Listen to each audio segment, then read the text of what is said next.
बिल्कुल। Cervical spondylitis को आमतौर पे समझते हैं सर्विकल स्पॉन्डिलाइटिस गर्दन का दर्द होता है, इसलिए गर्दन का कैंसर होगा। नहीं, ऐसा नहीं है। इसको जरा मैं डिस्प्ले में आपको समझाता हूं। बिल्कुल।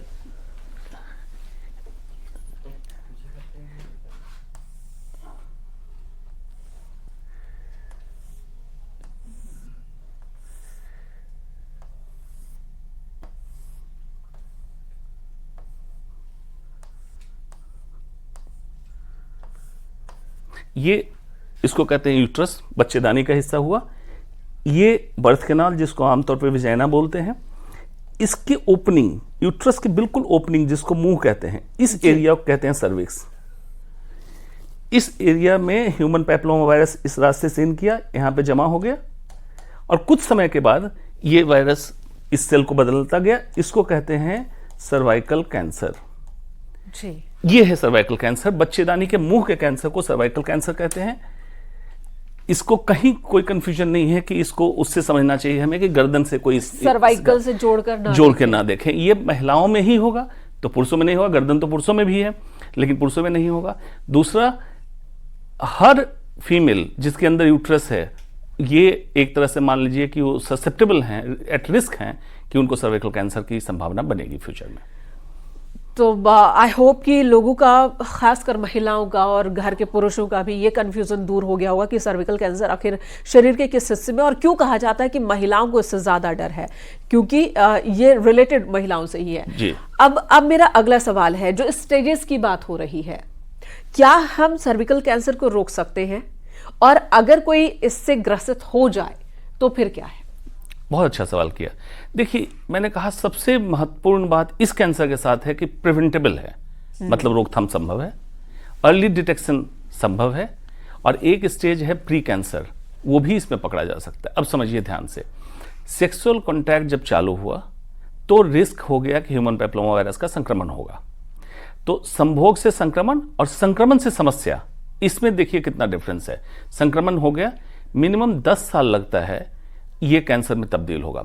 अब क्या होता है, संक्रमण जब हुआ, अगर आपका immune system, defence system body का अच्छा है, तो 100 में से 66-67 महिलाएं इस वायरस को वॉश ऑफ कर देती है। जैसे आप नॉर्मल वायरल इलनेस देखते हैं, आता है चला जाता है। 30 से 33 लोगों में ये वायरस वहां रह जाता है और स्लोली वहां ग्रो करने लगता है, वहां के कोशिकाओं के डीएनए में घुसता है, उसको बदलने लगता है, और कई चरण से गुजरता है, मेटाप्लेजिया, डिस्प्लेजिया, उसके बाद जाके कैंसर बनता है। तो अगर आपने जांच कराई और उसमें देखा कि ह्यूमन पैपिलोमा वायरस का डीएनए, एक टेस्ट है पैप टेस्ट, उसमें देखते हैं डीएनए, अगर डीएनए मिल रहा है तो मतलब एचपीवी आपके अंदर मौजूद है, तो उस समय ही अगर इसका ट्रीटमेंट हम चालू कर दें, अगर मेटाप्लेजिया, डिस्प्लेजिया दिखा, लेजर से उसको बर्न कर दें, प्री कैंसर स्टेज में खत्म हो गया, कैंसर में तब्दील ही नहीं होगा, और उसके बाद आप जांच कराते रहें। और अगर ऐसे समय पर आपने जांच शुरू की कि पैप टेस्ट में आ गया कि सर्विकल कैंसर डेवलप हो गया, अर्ली स्टेज है, तो सर्जरी करके, बच्चेदानी का ऑपरेशन करके, रेडिकल सर्जरी होती है, उसको हटा दिया जाए, क्योर हो जाता है।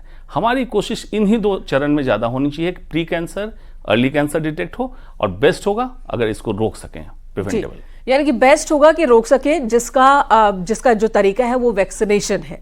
9 से 14 साल के बच्चों को आप वैक्सीनेट, जितना ज्यादा जागरूकता होगी, जितना ज्यादा वैक्सीनेशन को आप तवज्जो देंगे, इस कैंसर के चांसेस उतने कम होंगे। क्या एक बार वैक्सीनेट होने का मतलब है कि अब नहीं होगा, ये है पूरा श्योर है? नहीं, इस देखिए हर वैक्सीन का प्रोटेक्शन रेट है 70% से लेकर 90% तक। कंपनी क्लेम कर रही है अपने अपने अलग अलग ट्रायल में कि इसका प्रोटेक्शन 100 लोगों को लगा रहे हैं तो किसी में 70, किसी में 80, इस तरह से प्रोटेक्शन आ रहा है जी। तो इसका मतलब है 100% प्रोटेक्शन तो हो नहीं रहा है। अगर इसमें आप कंबाइन करते हैं प्राइवेट पार्ट हाइजीन, मतलब स्कूल जाने वाली बच्ची और बच्चे दोनों को प्राइवेट पार्ट हाइजीन की ट्रेनिंग दी जाए, मेंस्ट्रुएशन के समय पैड कैसे इस्तेमाल करना है, टेम्पोन का कैसे ख्याल करना है। बहुत महत्वपूर्ण है कि घर में तौलिया या जो भी चीज, कपड़े प्राइवेट पार्ट के संपर्क में आते हैं, वो एक दूसरे से शेयर ना करें, वो बेहतर होगा। स्पेशली बच्चियों को स्पेशली बच्चियों को। और बच्चों को इसलिए करना है कि सेक्सुअल ट्रांसमिशन बच्चे ही एचपीवी लेके लड़कियों में करेंगे, तो बच्चे को भी जागरूक होना है। और अगर इसको कंबाइन कर दें, vaccination plus private part hygiene, तो प्रोटेक्शन रेट काफी ऊपर चला जाएगा। लेकिन इसमें कॉमर्शियल इन्वॉल्वमेंट नहीं है प्राइवेट पार्ट हाइजीन ट्रेनिंग में, तो इसलिए बहुत ज्यादा लोग एक्टिव नहीं है इसके लिए। जी। तो यहाँ एक और बात समझना चाहूंगी, क्या वैक्सीन कौन सा लेना है, ये इसको लेकर भी कुछ है हमारे पास कि किस वैक्सीन को ले, हम प्राइवेट डॉक्टर के पास जाए या फिर सरकारी डॉक्टर के पास जाए, हॉस्पिटल कौन सा चयन करें, क्या उस पर भी कुछ निर्भर है? जी नहीं, बिल्कुल ऐसा नहीं है। डॉक्टर तो डॉक्टर है, वैक्सीन वैक्सीन है। अब वैक्सीन कौन सा ले, इसमें जरूर है कुछ खास बात। ह्यूमन पैपिलोमा वायरस के स्ट्रेन होते हैं, मतलब आपने कोविड के समय सुना होगा डेल्टा, ओमिक्रॉन, इस तरह के इसके भी स्ट्रेन हैं। हाँ। 16 और 18 दो स्ट्रेन सबसे कॉमन है सर्विकल कैंसर कराने में। तो उसको कहते हैं, इन दोनों के खिलाफ जो वैक्सीन है उसको कहते हैं बाईवैलेंट वैक्सीन, मतलब 2 स्ट्रेन के खिलाफ लड़ने वाला वैक्सीन। तो ये सबसे सस्ता है और सबसे ये है। दूसरा आया जिसमें 4 स्ट्रेन है और एक में 5 स्ट्रेन है। तो देखिए बेस्ट तो है 5 स्ट्रेन वाला वैक्सीन, लेकिन थोड़ा भी महंगा है। इंडिया में भी serum institute of India vaccine लेके आ रहा है, उस पर 4 स्ट्रेन क्लेम कर रहा है, कॉस्ट भी थोड़ा रिड्यूस करने की बात कर रहा है। अगर आ जाता है तो मिनिमम 4 स्ट्रेन तो जरूर लें, सरकारी में लें, प्राइवेट में लें, किसी डॉक्टर से लें। Proper cold chain maintain vaccine हो, मतलब वैक्सीन कहीं ऐसी जगह ना रखा हो जो डिस्ट्रॉय हो चुका हो, कोल्ड चेन मेंटेन हो, आप बिल्कुल लें। और उसका ड्यूरेशन भी है अलग अलग एज के हिसाब से, 2 डोज है और 3 डोज है। मतलब आज ले लें 0, इसके बाद कुछ कंपनी है जो कहती है 1 महीने बाद, और 3rd डोज 6 महीने बाद। हाँ। कुछ कंपनी है 0, मतलब आज लें और 6 महीने बाद दूसरी डोज ले लें। और 26 साल के अंदर अगर लगा रहे हैं, मतलब 14 के बाद, तो 3 डोज जरूरी है। जी, इस पर और विस्तार से आपसे जानेंगे। सर्विकल कैंसर, जो महिलाएं एक बार सेक्सुअल लाइफ में आ गई हैं, यानी कि जो शादीशुदा जिंदगी निभा रही हैं, तो उनके लिए क्या है, वो कब कब टेस्ट कराएं, और अगर टेस्ट में नेगेटिव आता है तब उसके आगे क्या करें? क्या वो मुतमईन हो जाए कि उन्हें कोई अब समस्या नहीं है, या फिर आगे होने की संभावना है, डर है, तो आगे भी टेस्ट कराते रहना चाहिए? जी देखिए, डरना तो बिल्कुल नहीं है। विज्ञान हर समय आपके डर को खत्म करता है और विज्ञान को ही करना भी चाहिए। बहुत अच्छा सवाल किया कि अब जो मैरिड हैं या एक्टिव सेक्सुअल लाइफ में हैं और वैक्सीन अभी आई है, उन्होंने नहीं लिया है, क्या करना है? पहली बात, स्मोकिंग ना करें। स्मोकिंग करने से ह्यूमन पैपिलोमा वायरस वहाँ ज़्यादा जमा होगा, ज़्यादा लंबे समय तक रहेगा, रिस्क बढ़ाएगा। दूसरा, मल्टीपल पार्टनर अवॉइड करें, अन्यथा कॉन्डोम या बैरियर मेथड का इस्तेमाल करें।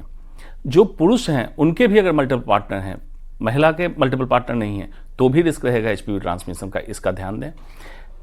इम्यूनिटी ठीक करने के लिए आपको ग्रीन वेजिटेबल्स, एंटीऑक्सीडेंट्स, जो नट्स हैं, फ्रूट्स हैं, ये खाएं, क्योंकि ये फाइट है बिटवीन वायरस एंड बॉडी का डिफेंस मैकेनिज्म। अगर आपका डिफेंस मैकेनिज्म ठीक है, वायरस आ भी गया तो उसको वॉश आउट कर देगा। और प्राइवेट पार्ट हाइजीन महिलाओं के लिए जो मैरिड हैं, सेक्सुअली एक्टिव हैं, बहुत इंपॉर्टेंट है। पैड का इस्तेमाल फ्रिक्वेंट चेंज करें। कहीं भी कॉमन बाथरूम, टॉयलेट में जाएं तो अपने क्लीनिंग का ध्यान दें। इन छोटे छोटे चीज़ों का बदलाव करें, बिल्कुल चांस नहीं। अब आ गया कि अब उन्होंने टेस्ट कराया जी, 3 साल आपने जांच कराई, आपका ये नेगेटिव आ रहा है, तो मतलब ह्यूमन पैपिलोमा वायरस डीएनए नहीं आ रहा है, तो मतलब आप कंटामिनेटेड नहीं है। तब हम कहते हैं रिकमेंडेशन कि एवरी 3 ईयर पैप टेस्ट आप करा लें, टिल द टाइम जब आपका मेंस्ट्रुएशन आ रहा है। और अगर एचपीवी डीएनए पॉजिटिव आ रहा है, तब आपको फॉलोअप की जरूरत होगी, जिसमें कॉल्पोस्कोपी और अलग जांचें होती है, उसको कराना चाहिए जी। अब अगला सवाल ये आता है कि क्या इसके कोई लक्षण भी है? जी, कोई लक्षण है? जैसे बाकी कैंसर में कुछ ना कुछ लक्षण है, चाहे वो सांस का हो, ब्लड कैंसर हो, या फिर फेफड़ों का कैंसर हो, कोई ना कोई लक्षण आ जाते हैं जिससे पता चलता है कि शरीर में सब कुछ ठीक नहीं है, कुछ भी एब्नॉर्मल है, और फिर जाते हैं हम टेस्ट कराने के लिए। क्या इसके भी कुछ लक्षण हो सकते हैं? बिल्कुल, देखिए बहुत खास बात है ये कि इसके लक्षण ऐसे हैं जो महिलाओं की कॉमन इश्यूज हैं, उसी से मिलते जुलते लक्षण है, तो लोग इग्नोर कर देते हैं। घर में माँ मौसी कहती है हाँ ऐसा होता है, ऐसा होता नहीं है। असामान्य कुछ भी हो, सामान्य क्या है? तो मेंस्ट्रुएशन 28 दिन या 30 दिन में आ रहा है आपका, ये सामान्य बात हो गई जी। असामान्य हुआ इंटरमेंस्ट्रुअल ब्लीडिंग, मतलब 14-15 दिन में आ गया, फिर से 1 महीने में फिर आया। कॉन्टैक्ट ब्लीडिंग, जिसमें आप संभोग कर रहे हैं उसमें ब्लीडिंग हो जाए। Fall smelling discharge, white discharge common होता है महिलाओं में, लेकिन उसमें बदबू आने लगे, रिस्क है। पेल्विक पेन, पेट के निचले हिस्से में दर्द होना, आमतौर पे मान लेते हैं कि मेंस्ट्रुएशन से रिलेटेड हो, लेकिन अगर परसिस्ट कर रहा हो तो आप उसकी जांच कराएं, ये कॉमन है।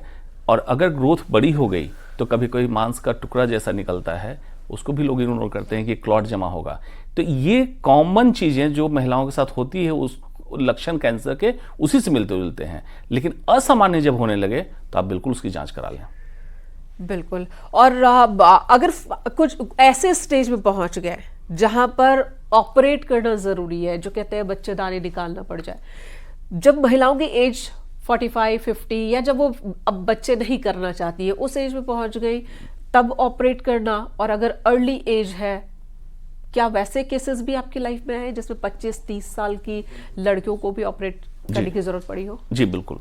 सर्विकल कैंसर में जिसको हम कहते हैं प्री मेंस्ट्रुअल, मतलब जब मासिक धर्म चल रहा है उसके पहले सर्विकल कैंसर डिटेक्ट होगा, ऑपरेट करना पड़ता है, बच्चेदानी और जैसा मैंने दिखाया सर्विक्स, इसको निकाल दिया।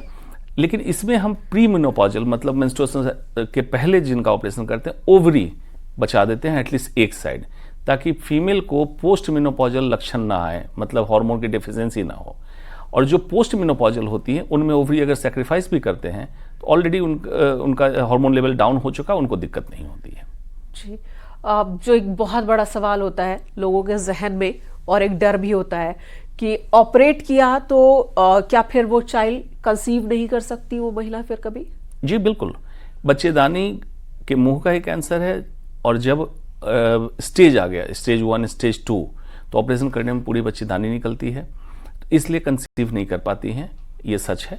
लेकिन आम तौर पे देखिए मैक्सिमम महिलाएं इस सर्विकल कैंसर लेके जब आती है तो ऑलरेडी उनका फैमिली कंप्लीट हो चुका होता है।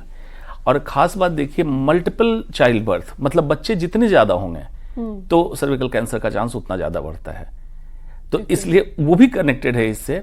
आमतौर पे इस तरह केसेस नहीं आते हैं जिन्होंने अभी शादी नहीं की है और बच्चे नहीं हुए हैं, उसका इंसिडेंस सिर्फ 5% है, जो जेनेटिकल सर्वाइकल कैंसर बोलते हैं, एंडोसर्विकल कैनाल का होता है। जी, ये आखिर में ये सवाल जरूर करना चाहूंगी, अगर किसी घर में ये केस पहले से है सर्विकल कैंसर, किसी माँ या फिर नानी या फिर किसी भी महिला को, क्या उसके हेरिडेटरी आगे भी बढ़ता है, ऐसा भी कोई डर होता है? सिर्फ 5% सर्विकल कैंसर जेनेटिक है, जो लेस देन 40 ईयर्स में हो जाएगा, 40 साल के पहले हो जाएगा।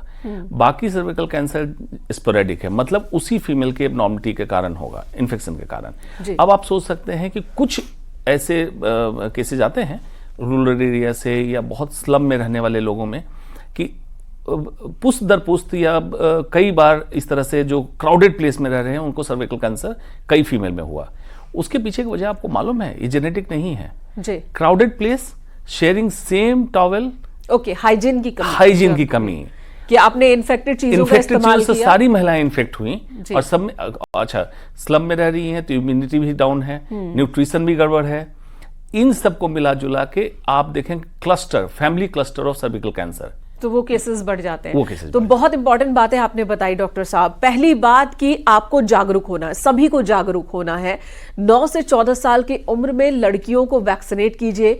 दूसरा, हाइजीन का ख्याल रखना बहुत जरूरी है, ये एक बहुत इंपॉर्टेंट पार्ट है कि हाइजीन का ख्याल रखना है, खासकर बच्चियों के लिए और बच्चों के लिए भी। आप जैसे बताते हैं कि सिर्फ एक तरफ नहीं, बच्चों को भी जागरूक करना होगा, उनको भी हाइजीन रखना होगा, और इस तरह से आप सर्विकल कैंसर से लड़ सकते हैं, बचाव भी कर सकते हैं। और अगर अर्ली स्टेज में आपने जागरूक है तो अर्ली स्टेज में पकड़ लिया, डिटेक्ट कर लिया, तो फिर इसकी बात समझना बहुत जरूरी है कि same human papilloma virus throat cancer के लिए, माउथ कैंसर के लिए जिम्मेदार है, और पिनाइल कैंसर मतलब लिंग का कैंसर, तो बच्चों को भी बचाना है। और जो चलता है टैगलाइन कि बेटी बचाओ बेटी पढ़ाओ, मैं कहता हूं बच्चों को समझाओ, बेटों को समझाओ, वो भी जरूरी है, बहुत जरूरी है। बहुत बहुत धन्यवाद आपका सभी सवालों का जवाब देने के लिए। सर्विकल कैंसर के प्रति जागरूकता बहुत जरूरी है, लड़ना होगा, मिलकर लड़ना होगा, तो ये जो एक खतरा बढ़ता जा रहा है इसे हम कंट्रोल कर सकते हैं। धन्यवाद आपका स्टूडियो में शामिल होने के लिए। रुकेंगे यहाँ एक छोटे से ब्रेक के लिए, खबरों का सिलसिला जारी है।